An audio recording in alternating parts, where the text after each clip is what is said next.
They picked on the quiet kid. Huge mistake. His secret fighting skills left them shaking. The hallways of Westlake High School bustled with the usual Monday morning chaos. Students rushed to lockers, conversations echoed off walls, and amongst it all 15-year-old Ravi Chen tried his best to navigate unnoticed. 5'6" with a slightly pudgy build, he kept his dark eyes downcast, his black hair falling across his forehead in a way that helped him hide from the world. It was Ravi's third week at Westlake, and he'd already established a routine. Arrive early, stick to walls, speak only when necessary, and leave as quickly as possible when the final bell rang. Moving to this suburban Connecticut town from San Francisco had been hard enough. The last thing he wanted was to draw attention to himself. "Yo, check out Pudge coming through." The voice belonged to Damon Reeves, a junior with broad shoulders, a varsity jacket, and a perpetual smirk. Flanking him were Tyler Watson and Chris Hoffman, his ever-present shadows who laughed on cue. Ravi's shoulders tensed, but he kept walking, eyes fixed on the blue-speckled linoleum floor. "I'm talking to you, new kid," Damon said, stepping directly into Ravi's path. "You deaf or something?" "No," Ravi mumbled, trying to sidestep. Damon mirrored his movement, blocking him again. "What's the rush? We just want to welcome you properly to Westlake." His smile didn't reach his eyes. Tyler sniggered. "Yeah, we're the welcoming committee." "I'm just trying to get to class," Ravi said quietly. "Oh, hear that? He's a good student." Damon reached out, shoving Ravi's shoulder just hard enough to make him stumble back a step. "You know what happens to teachers' pets around here?" Ravi said nothing, his face carefully blank despite the anger flickering inside. "Don't engage. It'll only make it worse." He'd heard his grandfather's voice in his head countless times these past weeks. "I asked you a question, Pudge." Damon stepped closer. The warning bell rang, and Ravi used the momentary distraction to duck around the trio and hurry down the hall, the sound of their laughter following him. He slipped into his history classroom and took his usual seat in the back corner, heart still pounding. 3 more years of this, just 3 more years. What no one at Westlake knew, what Ravi had been instructed never to reveal, was that back in San Francisco, he'd spent the last 6 years training intensively in Wing Chun under his grandfather, a renowned master who had once taught some of China's most elite fighters. Ravi had started as a chubby 9-year-old being picked on at school, and his parents had enrolled him, hoping he'd gain confidence and lose weight. But he'd shown a natural talent that surprised everyone, including his grandfather. Wing Chun. "Here's not for showing off," his grandfather had repeatedly told him. "It's not for intimidation or revenge, it's for protection. Only when absolutely necessary." When his parents announced the move to Connecticut for his mother's new job, his grandfather had given him one final instruction. "No fighting. A new place means a new beginning. Your skills are not for schoolyard squabbles." And so far Ravi had kept that promise, enduring Damon and his friends' increasing harassment with gritted teeth and controlled breathing. The techniques he practiced each morning in his bedroom weren't for bullies, he reminded himself. They were to honor his grandfather's teachings, to maintain his connection to what he'd left behind. But with each passing day at Westlake, that resolve was tested further. By the 3rd week of September, the harassment had established its own rhythm. Damon would accidentally slam into Ravi in the hallways. During gym, Ravi became the primary target for dodgeballs, thrown with unnecessary force. In the cafeteria, Tyler had taken to trying to trip him as he carried his lunch tray, resulting in 2 embarrassing spills that left Ravi's clothes stained and the cafeteria echoing with laughter. Today, Ravi sat alone at his usual table in the far corner of the cafeteria, methodically eating his sandwich while reading a book, his standard defense against the sea of students who either ignored or mocked him. "All by yourself again, Pudge." Damon's voice came moments before the book was snatched from Ravi's hands. Ravi looked up, keeping his face neutral despite his quickening pulse. "Give it back, please." Damon flipped through the pages with exaggerated interest. "What's this nerd stuff anyway? The art of war? Planning to start some trouble?" He laughed, tossing the book to Tyler, who caught it and immediately tossed it to Chris. "It's for history class," Ravi lied, standing up. "I need it back." "You need to lighten up," Chris said, dangling the book overhead as Ravi approached. He was at least 4 inches taller than Ravi, his lanky frame making the height difference even more pronounced. "Maybe we can help with that." Before Ravi could react, Tyler had moved behind him and grabbed his arms, pinning them back. Damon stepped forward, picked up Ravi's open chocolate milk carton and held it over his head. "No, don't," Ravi started, but the cold milk was already pouring down, soaking his hair, running down his face and neck, staining his white t-shirt brown. The cafeteria erupted in laughter. Even a few teachers at the supervision table seemed to be suppressing smiles. Tyler released him with a shove, sending Ravi stumbling forward. "Oops," he said with mock concern. "Looks like you had a little accident." Ravi stood frozen, chocolate, milk dripping from his chin, the familiar heat of humiliation washing over him. His hands trembled, not from embarrassment but from the effort it took to keep them from forming fists, to keep from dropping into the stance his body knew by instinct, to keep from showing these guys exactly how much damage a Wing Chun practitioner could do in the span of seconds. Not for revenge, not for schoolyard squabbles. He grabbed his soiled backpack and walked out of the cafeteria with as much dignity as he could muster, the laughter following him into the hallway. In the bathroom, Ravi stared at his reflection. Milk-soaked hair, stained shirt, eyes burning with contained fury. He cleaned up as best he could, then spent the rest of lunch period in an empty classroom, practicing breathing exercises his grandfather had taught him. Breathe in strength, breathe out weakness, breathe in patience, breathe out anger. By the final bell, Ravi had regained his composure. He waited until most students had left before heading to his locker, hoping to avoid any further incidents. The hallway was nearly empty as he gathered his books, planning to take the long way home to give himself time to clear his head. There he is, Chocolate Milk Kid. Ravi closed his eyes briefly before turning to find Damon, Chris, and Tyler approaching, joined now by two seniors Ravi recognized from the wrestling team. "We felt bad about lunch," Damon said, his tone making it clear he felt anything but remorse. "Thought we'd give you a proper cleanup." Ravi scanned his options. The hallway was empty except for them. The nearest exit was past the group. The stairwell behind him led to the second floor, where there would be even fewer people this late after classes. "I need to get home," Ravi said, clutching his backpack strap. "This'll just take a minute," Tyler said, cracking his knuckles with theatrical menace. Ravi took a step back, then another. The group advanced. In a moment of decision, Ravi turned and bolted up the stairs. "Get him!" Damon shouted, their footsteps thundering after him. Ravi's breathing remained controlled as he ran, his endurance another gift from years of training. He pushed through the door to the second floor, scanning for a teacher, a janitor, anyone who might deter his pursuers. The hallway stretched, empty before him. He'd nearly reached the end when the door to the boys' bathroom swung open and one of the wrestlers stepped out, grinning when he spotted Ravi. A setup. They'd anticipated his route. Before Ravi could change direction, strong hands grabbed him from behind, Damon and Tyler catching up. The wrestler blocked his path forward. Chris appeared moments later, breathing heavily but grinning. "Nice try." "Pudge," Damon said, his grip tightening on Ravi's arm. "But you need to learn how things work around here." They dragged him into the bathroom, Ravi still refusing to use his training despite the situation. He could break these holds in seconds, a simple wrist lock, a foot sweep, an elbow strike, but his grandfather's words echoed in his mind. Inside the bathroom, they shoved him against the wall. One of the wrestlers checked the stalls to ensure they were alone. "I think he needs a proper Westlake baptism," Damon announced, nodding toward the row of toilet stalls. Ravi's eyes widened as understanding dawned. "Don't," but they were already manhandling him toward the furthest stall, laughing as he struggled ineffectively, deliberately ineffectively, though they didn't know that. "Hold him good," Chris instructed as they forced Ravi to his knees in front of the toilet. Two sets of hands gripped his arms while another pressed on the back of his neck. "Welcome to Westlake, Pudge," Damon said, then forced Ravi's head down toward the toilet water. Ravi's restraint finally faltered. In a split-second decision, he went limp, surprising his captors with the sudden dead weight. As their grips adjusted, he tensed again but continued to let them push his head down. The cold toilet water hit his forehead, his eyes, his nose. The humiliation burned hotter than any physical pain could. They held him there for what felt like an eternity, though it was probably only seconds, before yanking him back up, water streaming down his face, soaking the collar of his already milk-stained shirt. "Next time maybe you'll remember your place," Damon said, shoving Ravi to the floor. "Let's go, guys, it stinks in here now." They left, high-fiving and laughing, the bathroom door swinging shut behind them. Ravi remained on the floor, water and tears mingling on his face. For the first time since arriving at Westlake, he allowed himself to feel the full force of his anger. His breathing quickened, his fists clenched so tightly his knuckles turned white.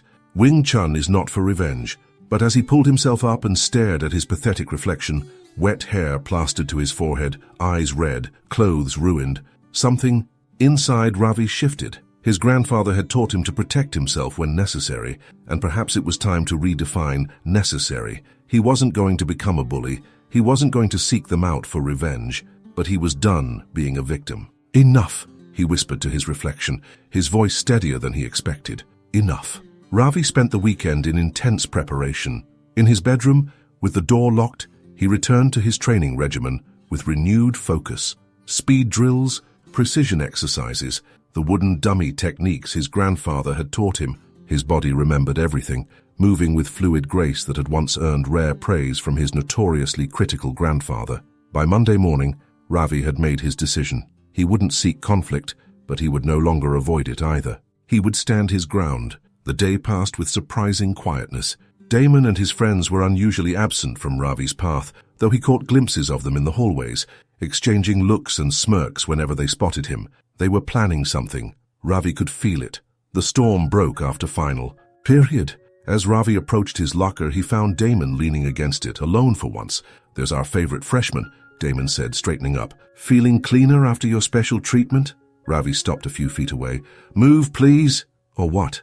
Damon's eyebrows rose in mock surprise. "You gonna make me?" "If I have to." Ravi's voice was quiet but firm. Damon's laugh echoed in the hallway, drawing attention from passing students who slowed to watch. "Did you hear that? Pudge thinks he can make me do something." From the corner of his eye, Ravi spotted Tyler and Chris approaching from the side, ready to flank him. A small crowd was already forming, sensing entertainment. "Last chance," Ravi said. "Move away from my locker." "Make me," Damon repeated, spreading his arms in invitation. In one fluid motion, Ravi dropped his backpack and moved forward, not with the wild swing Damon clearly expected, but with the controlled precision of Wing Chun. His hand shot out in a perfect straight punch, stopping just centimeters from Damon's chest. A demonstration of control, not an attack. Damon blinked in surprise, taking an instinctive step back. "What the?" I asked politely. Ravi said, his stance balanced and ready, just as his grandfather had taught him. "Now I'm telling you. Move," the crowd murmured. Tyler and Chris hesitated, exchanging glances. Damon's face flushed with anger and embarrassment. "How you think one karate move is gonna scare me?" He lunged forward, swinging a heavy right hook toward Ravi's face.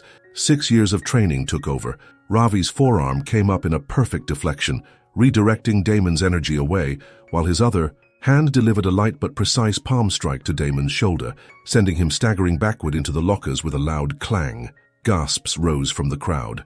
Ravi remained in his stance, breathing controlled, eyes focused. "What the hell?" Damon pushed himself off the lockers, rage contorting his features. "Get him!" he shouted to Tyler and Chris. They rushed Ravi from both sides.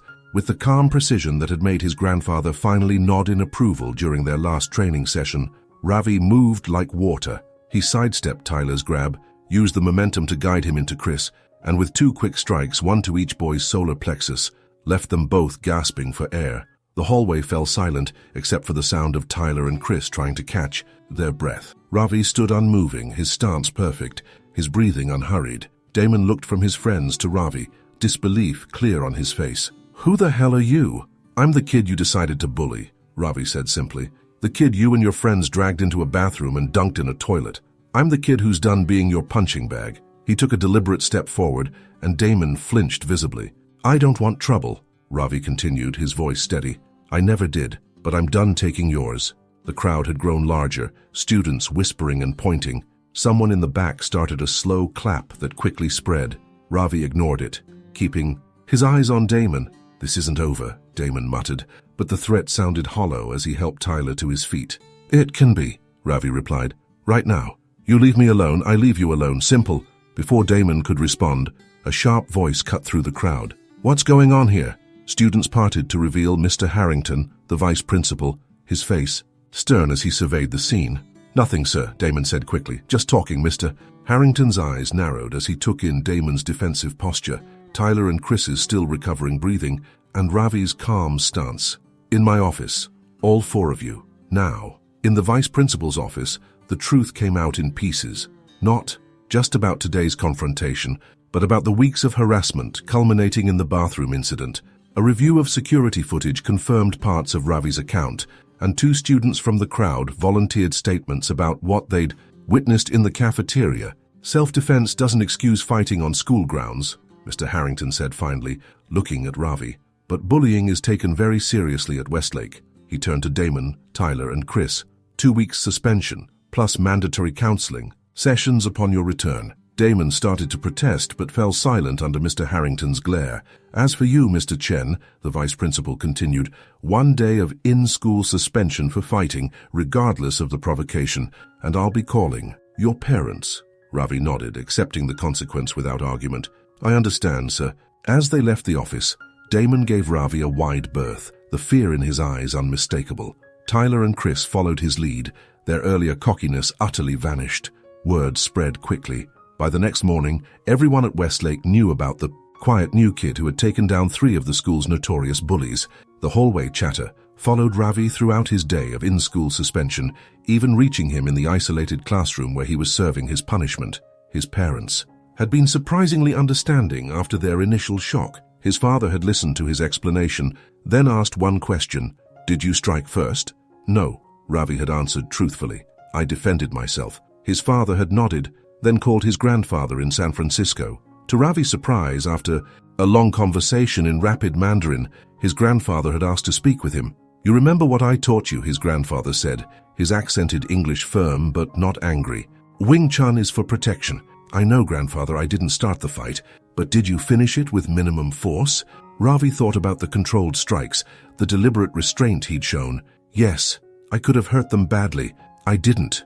A long pause then. "Good. This is the true mastery. Not how much damage you can inflict, but how much you choose not to." Another pause. "Perhaps it's time for you to find a proper training hall there. Your forms are probably sloppy by now." Coming from his grandfather, this was practically a blessing. The following week brought changes Ravi couldn't have anticipated. Students who had never spoken to him now greeted him in the hallways. A girl named May from his English class asked if he'd help her with an essay during lunch. Even some of the teachers seemed to look at him differently, with a new respect or perhaps just curiosity. Most significantly, Damon and his friends stayed conspicuously away. When their suspension ended, they returned subdued, giving Ravi a wide berth in the hallways. Ravi had worried he might feel guilty, that standing up for himself might somehow transform him into what he hated. Instead, he felt lighter. The constant tension in his shoulders had eased. He walked with his head up now, his eyes meeting those of his classmates instead of studying the floor. On Friday afternoon, as Ravi packed up his locker, a shadow fell across him. He turned to find Damon standing there alone, hands shoved in his pockets. Ravi's body automatically shifted into a ready stance, but Damon raised his hands quickly. "I'm not here for that," he said, his usual swagger absent. "Just talk." Ravi relaxed slightly but remained alert. "Okay." Damon seemed to struggle with his words, looking anywhere but at Ravi. "The counselor I have to see, she made me think about some stuff, about why I do what I do." He scuffed his shoe against the floor.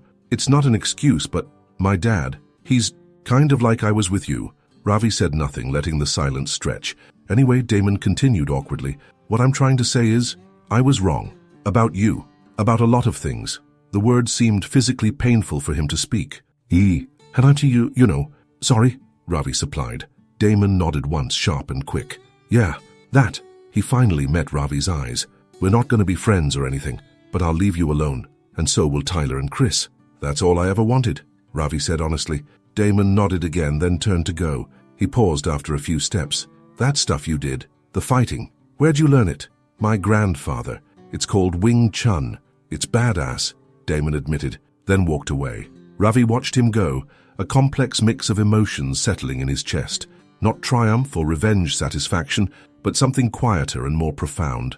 Standing up for himself hadn't just changed how others saw him, it had changed how he saw himself. Later that evening in his bedroom, Ravi moved through his forms with a new sense of purpose. Each position, each transition, each strike and block carried the weight of his grandfather's teaching. Wing Chun is not for showing off. It's not for intimidation or revenge. It's for protection, only when absolutely necessary. He understood now what his grandfather had truly meant. Sometimes protection meant physical defense, but sometimes it meant protecting your dignity, your self-respect, your right to exist without fear. As Ravi completed the final movement, returning to neutral stance, he felt a certainty settle in his bones. He would never be a victim again, but he wouldn't become a bully either. He would carry his strength quietly, use it wisely, and perhaps when the time was right, Share it with others who needed to learn the same lesson. At Westlake High School, the quiet new kid had found his voice, and it turned out people were finally ready to listen.